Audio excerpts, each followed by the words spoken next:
दिनैनिफ्राय जागायबाय दुलाराय बर' फरायसा आफादनि बानजायनायाव नैथि खेबनि 13 बोसोर बैसोनि सिंनि जोलुर बादायलायनाय। दुलाराय बर' फरायसा आफादनि बानजायनायाव सनितपुर जिल्लानि सिङाव थानाय सा दिखियाजुलिनि बाथासिपुर मिलन गोजौ फरायसालिनि गेलेग्रा फोथाराव नैथि खेबनि 13 बोसोर बैसोनि सिंनि जोलुर बादायलायनायखौ दिनै बेखेवनाय जाबाय। मख'नो गोनांदि बे हाबाफारियाव गाहाय आलासि महरै बाहागो लाफैयो रायजो सभानि सोद्रोमा रोनगोरा नार्जारी बिथाङा। लोगोसे बाहागो लादों बर' थुनलाइ आफादनि नेहाथारि डक्टर प्रणब ज्योति नार्जारी, दुलाराय बर' फरायसा आफादनि बोसोनगिरि खुंफ्रा स्वर्गियारि, लोगोसेनो ओनसोलनि गुबुन गुबुन माहारियारि आफादफोरनि दैदेनगिरिफोर आरो मेलेमजिबि बिथांमोना। उन्दै उन्दै लाइमोनफोरनि केरियार दानांगौनि आरो समाज बेरेखा हाबाफोरनिफ्राय गोजानाव दोननो थांखिजों बड'फा गोजोरथियारि सोलायनाय मावथांखिनि गेजेरजों बे जोलुर बादायलायनायखौ दुलाराय बर' फरायसा आफादा खुंनाय जादों होनना बुंथियो दुलाराय बर' फरायसा आफादनि आफादगिरि दिपेन बर' बिथाङा। देग्लाय बोसोरनि 2023 मायथाइनि आन्डार 13 फुटबल टुर्नामेन्ट दुलाराय बर' फरायसा आफादजों खुंजानाय बे दिनै गिबि बेखेवजेननाय हाबाफारि आरो सनितपुर जिल्लानि बाथासिपुर मिलन हाई स्कुलनि बे गेवलां फोथाराव दिनै गान्धी जयन्तीनि बे गोथार सानाव दुलाराय बर' फरायसा आफादा बेखेवनाय हाबाफारिखौ लादों आरो बेयाव गाहाय आलासि महरै जोंनि राज्यो सभानि एमपि मानगोनां रोनगोरा नार्जारी बिथाङा बाहागो लाफैदों आरो गासै एबसुनि टीम, बारग' दैदेनगिरिफोर, गुबुन गुबुन माहारियारि आफाद नैबे गेलेनायनि गेजेरजों आन्डार 13 फुटबल टुर्नामेन्टनि गेजेरजों बर' माहारियाव लाइमोन जोंनि उन्दै उन्दै जि माने सेंग्रा सिख्ला बा फरायसा फरायसुलि बिथांमोननि गेजेराव मोनसे जावरिखांनाय फैगोन आरो बड'फा गोजोरथियारि सोलायनाय मावथांखिनि जि मोनसे गुबै आयदा जे जोंनि फरायसा आरो जोंनि लाइमोनफोरखौ जिउ दानांगौ, केरियार बानायनांगौ,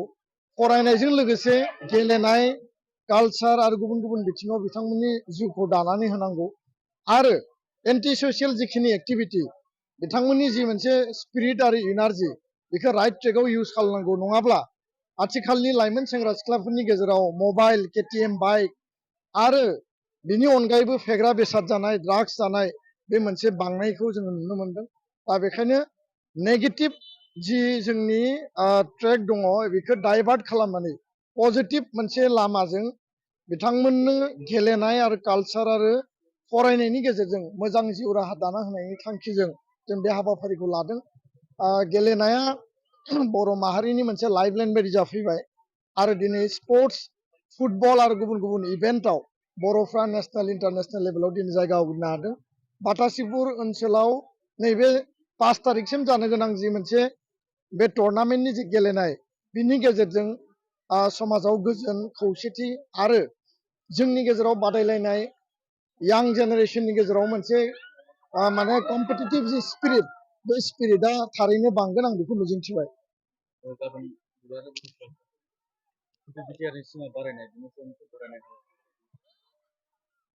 दुलाराय बर' फरायसा आफादनि बानजायनायाव आरो बिश्वनाथ जिल्ला एबसुनि मददआव गहपुरनि दैमालु फोथाराव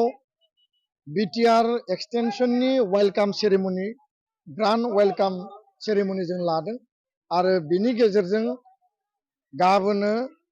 सनितपुर बिश्वनाथ आरो गुबुन गुबुन एरियाखौ बांहोनांगौनि थाखाय बा बासिमा बारायनांगौनि थाखाय जिखिनि जोङो बाउन्डारि कमिसननो लिस्ट होनानै दोनदों बेयो जाहाथे फेस मेनाराव पुर्नांग पर्यायाव मोनसे जाफुंसार महर मोनगोन, बिनि मोनसे कनफिडेन्सआ आरोबाव बांगोन। मानो होनना बुङोब्ला आसाम सरकारनि केबिनेट जि मोनसे डिसिसन आरो बे केबिनेटआव 41 भिलेजखौ अलरेडि रिकमेन्ड खालामबाय। आद्रा थानाय 500-600 जिखिनि गामिफोर दङ बे गामिखौ फेस मेनाराव बिथांमोना सोनायनि बाथ्रा। दा बेखायनो गाबोनो आसामनि केबिनेट मन्त्रि पीयूष हाजरिका बिथाङा गार्जेन मन्त्रिबो आरो लोगोसे बिटिआरनि चिफ प्रमद बर' बिथांमोना थांगोन आरो गासै एबसुनि टीम आरो 10,000नि बारा रायजो राजाफ्रा बिथांमोनखौ ग्रान्ड वेलकाम खालामगोन। बिनि उनाव फेस मेनाराव जोंनि खामानिया जागोन हा हु मोननांगौ 5.3नि गेजेरजों जोंहा बे ओनसोलनि फरेस्ट एरिया फरेस्ट एन्टाइटेलमेन्ट मोननांगौ 5,000आ मोनबाय आरो गोबां मोनबावनांगौ दङ, बिनि खामानियाबो सोलिगासिनो। स्कुल प्रभिन्सियेलाइजेसन 6.3नि खामानिया बेयो जानो थांगासिनो दङ आरो खोब गोख्रै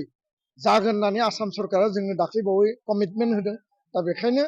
बे गासै जोंनि जि जेंना जेंसि दङमोन, एकर्डनि जिखिनि दफा, एकर्डनि जि क्लज टाइम बाउन्ड स्पिडि इमप्लिमेन्टेसना जोंनि मोनसे कमिटमेन्ट आरो जोंनि मोनसे माने लाइन अफ एक्सन आरो गाबोननि वेलकाम सेरेमनिनि गेजेरजों कुनु बेयाव हारि माहारिनि गेजेराव गोरोन्थि सानलायनाय गैयाबासिनो बर' इनहेबिटेड आरो ट्राइबेल डमिनेटेड एरियाखौ लानानै जि मोनसे सेटेलाइट दायो एक्सपानसन जादों सिमुलुगुरि खाथिसिम गहपुरनि बेयो उननि पर्यायाव कन्टिगुवास मेनाराव बेयो गामि सोसननाया जागोन कन्टिगुवास जायोब्लासो सिक्स सिडुलनि पुर्नांग मर्यादाया फैगोन दा बेखायनो कुनु कारनाव जोङो बे जि जोंनि मावफुंनायनिफ्राय जोङो मालाबाबो सरकारखौ दोरोद होनाय नङा